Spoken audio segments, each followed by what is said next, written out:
La Mesa TIC de En Perspectiva es una presentación de Internet Society. Auspician Bantotal, Interamericana de Cómputos, Genexus, Latu, Netgate, Antel, para su tienda en línea, Quanam, Sureo Software.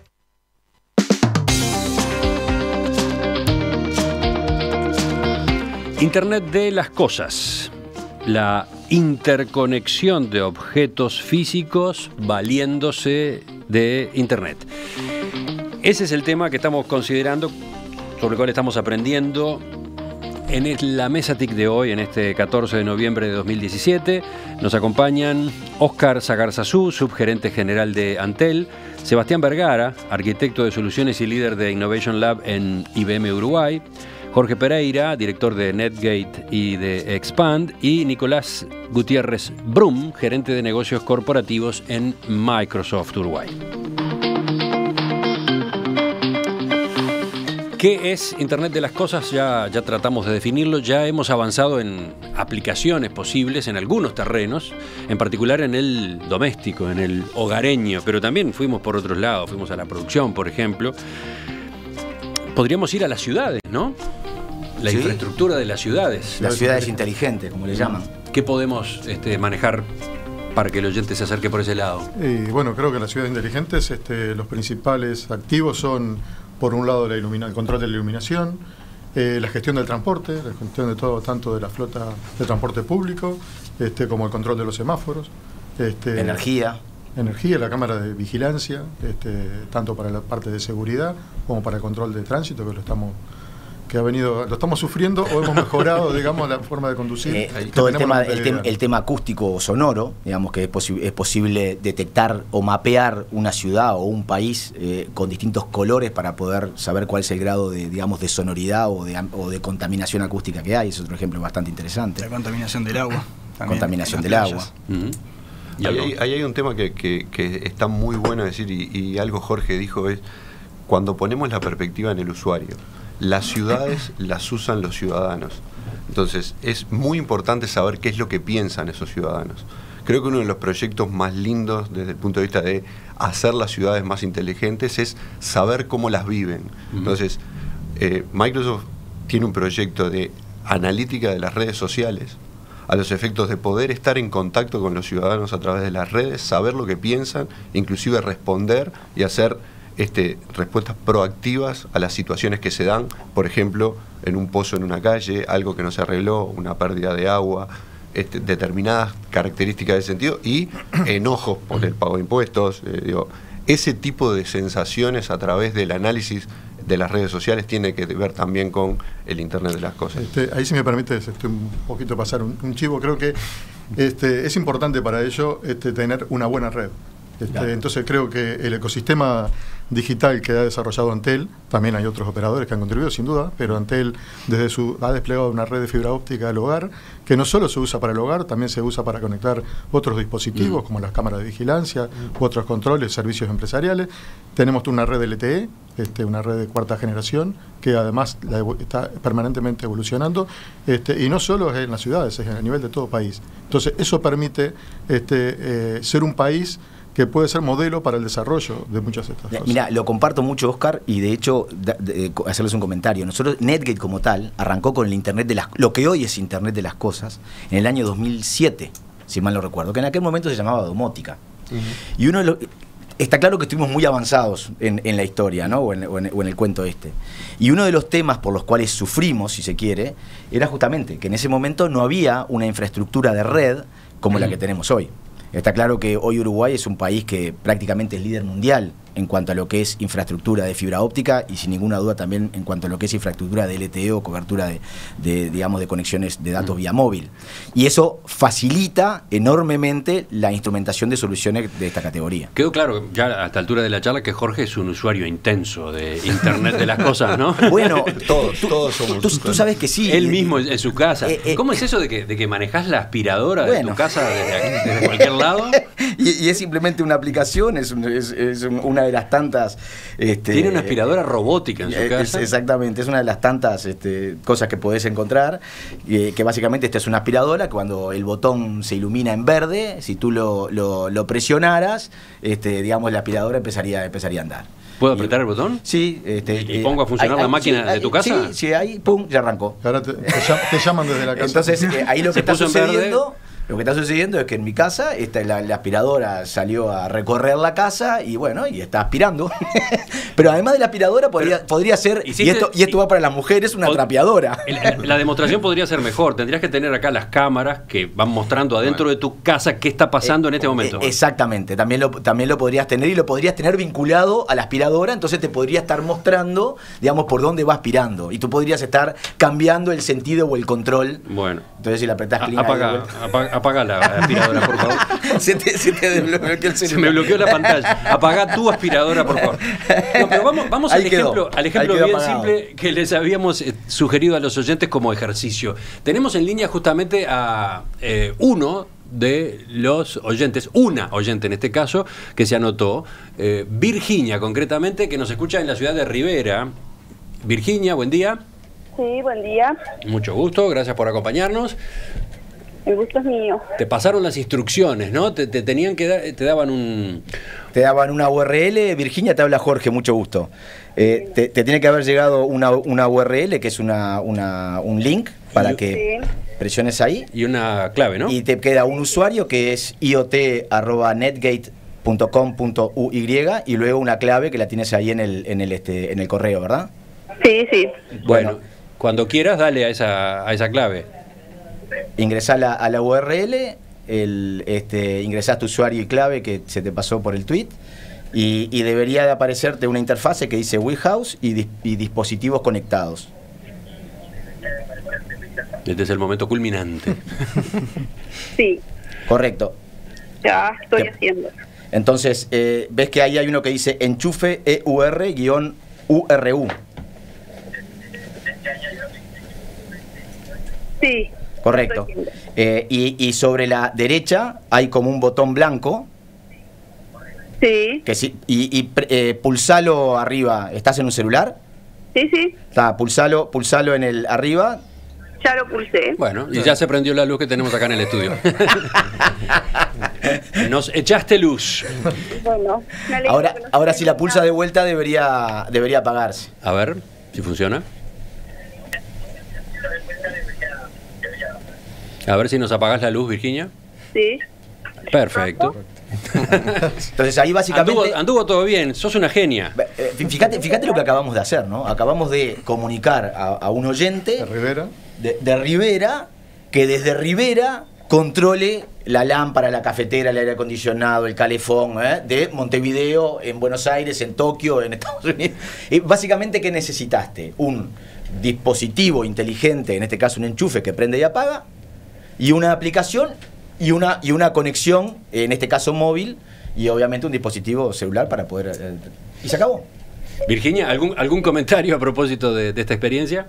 No, ya había estado informándome sobre el sistema de controlar la alarma a distancia era. Bueno, esa es otra de las aplicaciones, Virginia, la posibilidad de controlar la alarma a distancia, no solo activarla, desactivarla, sino recibir información de lo que está sucediendo. Por ejemplo, si hay alguien y poder activar una cámara, digamos, para poder ver el movimiento de las personas dentro de la casa. En fin, hay un sinnúmero de cosas que se pueden hacer con el Internet de las cosas. Virginia, muchas gracias por animarte. Bueno, muchas gracias a ustedes, el gusto fue mío. Seguimos en contacto entonces. Chao. Esta posibilidad sienta un precedente peligroso, ¿no? Porque podríamos utilizar Internet de las cosas para otra aplicación. Por ejemplo, controlar los micrófonos del estudio y que en una tertulia los oyentes fueran apagándole el micrófono a aquellos que dicen opiniones inconvenientes, ¿no? Así es, sí, efectivamente. Por supuesto que el tema de la seguridad es un tema... Una tertulia intervenida por los oyentes. No solamente la seguridad, sino el buen uso de la tecnología a favor, ¿no? no claro, en contra de. Por supuesto, pero digamos, está incorporado al concepto de IoT el tema de seguridad. O sea, obviamente hay elementos que lo hacen ser un mecanismo seguro. Ahora, justamente lo que al ser IoT, ampliar la cantidad de dispositivos, también ampliamos las posibilidades de ataques. Entonces, vayamos a esos dos frentes, vayamos a lo que yo planteaba hace un rato. Primero, la posibilidad de ciberataques realizados utilizando aparatos, en principio inofensivos e insospechados, que están conectados a Internet, ¿no? Pasó ya, tuvimos algunos ejemplos este mismo año. Sí. No, por eso digo, digamos, el tema que hay distintas tecnologías para transmitir los datos. La que Antel está apostando, las telcos están apostando, son o Narrowband IoT o LTE-M, si bien hay otras tecnologías de acceso, LoRa o Bluetooth, que van más por Internet. Esas tecnologías de Narrowband IoT o LTE-M, lo que hacen es utilizar todo lo que es la seguridad de las telecomunicaciones, que ya tienen autenticación, encriptado, entonces dan un elemento más de garantía, no solo cuando está conectado a Internet. Ahora, luego también es la seguridad de qué pasa con los datos. Y la actuación, porque una cosa es cuando se capta el dato y el otro es la actuación.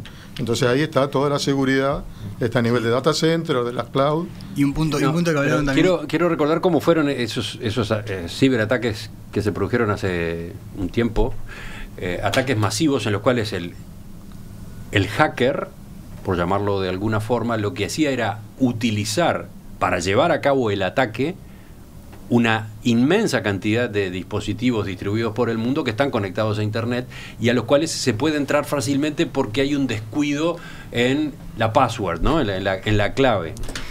Por ejemplo, porque es, no sé, una tostadora que viene con una contraseña de fábrica y el comprador no la cambió.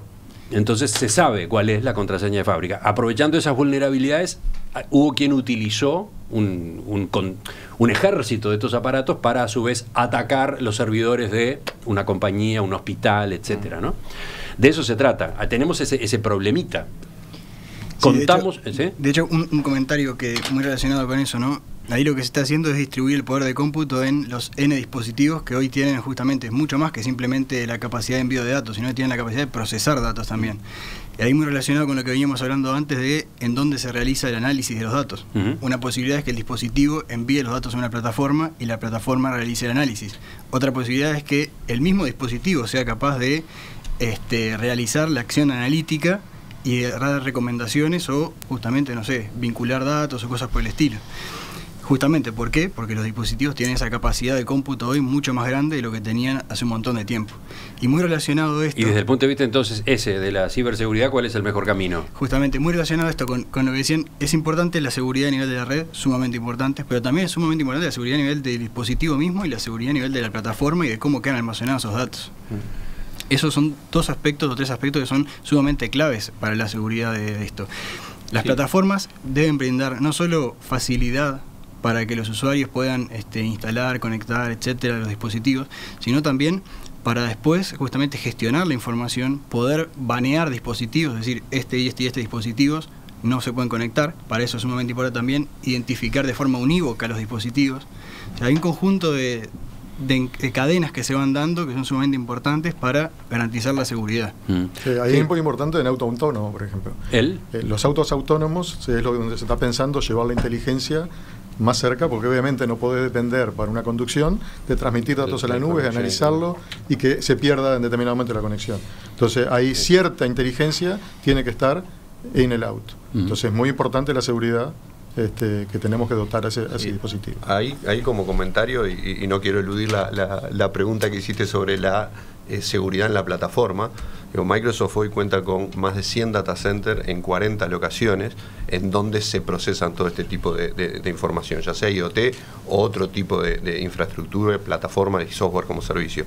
Y la seguridad es una preocupación muy importante para Microsoft y la lleva adelante con todas las certificaciones a nivel de seguridad que existen en el mundo. O sea, la idea es asegurar que esa información no sea usada con fines que no sean los que el usuario quiere tener. Yo sigo pensando en el usuario final, ¿no? Entonces, si tú me dijeras, bueno, ¿cuáles son las 3, 4 grandes cosas que tengo que pedirle a una solución de IoT? ¿verdad?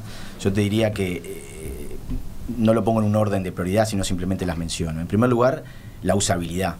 Si eso no se puede usar de una manera fácil, entonces no lo vas a incorporar. Eso desde el punto de vista de la facilidad en el uso de la herramienta. En segundo lugar, la facilidad de la instalación. Es decir, si yo tengo que ir con un electricista o con un sanitario cada vez que tengo que ir a hacer una solución de IoT, entonces es un escollo más para el desarrollo del concepto como tal. El tercer lugar es la seguridad, que es lo que ustedes acaban de mencionar y profundizar muy bien. Y el cuarto lugar, si tomo el dato que dijo Nicolás de los 20.000 millones de dispositivos que van a estar conectados en los próximos años, es la facilidad con que esa solución me permite hacer una actualización del software del dispositivo, de esos 20 millones de dispositivos. ¿Cómo es esto? Porque, ¿qué sucede? Como son equipos informáticos, digamos, por ejemplo, este sensor de temperatura y de humedad que usamos recién para prender la luz, o este enchufe que está apagando y prendiendo la luz, es básicamente un mini computador. Tiene código informático dentro. Y las tecnologías van evolucionando. Entonces, yo podría querer actualizar el código de este dispositivo que lo tengo instalado en 15.000 hogares. Hacerlo eso manualmente o con una cuadrilla es inviable desde el punto de vista de costo, como se imaginarán. Entonces, lo que una solución de IoT debe tener además es la facilidad de que yo, de una manera simple, pueda actualizar esos 15.000 dispositivos, 20.000, 50.000, 2 millones, dependiendo del país o depende de la escala de lo que es el desarrollo del negocio. Entonces yo te diría que esas son las 4... muchas veces la posibilidad tenemos que esos dispositivos están activos para censar o actuar, pero están dormidos para dejarse actualizar. Y eso es algo que puede estar monitoreándose con la gestión del dispositivo. Entonces también ahí tenemos que estar trabajando de forma activa, de tratar de tener todos los parámetros para poder dar un seguimiento y una correcta gestión a los dispositivos. Creo que la parte de la seguridad siempre es una carrera en donde nunca se llega. Siempre hay alguien que quiere pasarnos y tenemos que volver algo que tenemos que convivir, digamos. Hay un quinto elemento y que me parece también muy importante, siempre de la perspectiva del usuario, que es como decía, que es como la ve NetGate, que es la parte de soporte. Está ese concepto de que como tenemos un celular y tenemos internet es todo fácil de controlar y en realidad no es tan así, ¿no? Hay ciertas cosas que son fáciles de hacer y hay otras que necesitan de alguien que te dé una mano, te dé un consejo, te dé un apoyo, te permita hacer una configuración. Entonces, ese es otro elemento que también evaluaría en lo que es una solución de IoT. Un tema técnico que ha quedado un poco perdido es... recién decías que va a haber 20.000 millones, o sea, dice para el 2020, 50.000 para el 2000. Las direcciones IP con el protocolo IPv4 no son suficientes, son 4.000 millones de direcciones. Tenemos que ir hacia IPv6, que ya estamos, y justamente el otro día leía, me hicieron llegar una información donde Uruguay está sexto a nivel mundial, primero a nivel de Latinoamérica, de uso de IPv6. Lo cual, digo, eso también es lo que decía hoy, hace unos minutos, nos permite estar en avanzada, en ser laboratorio en el buen sentido de la palabra de soluciones, ¿no?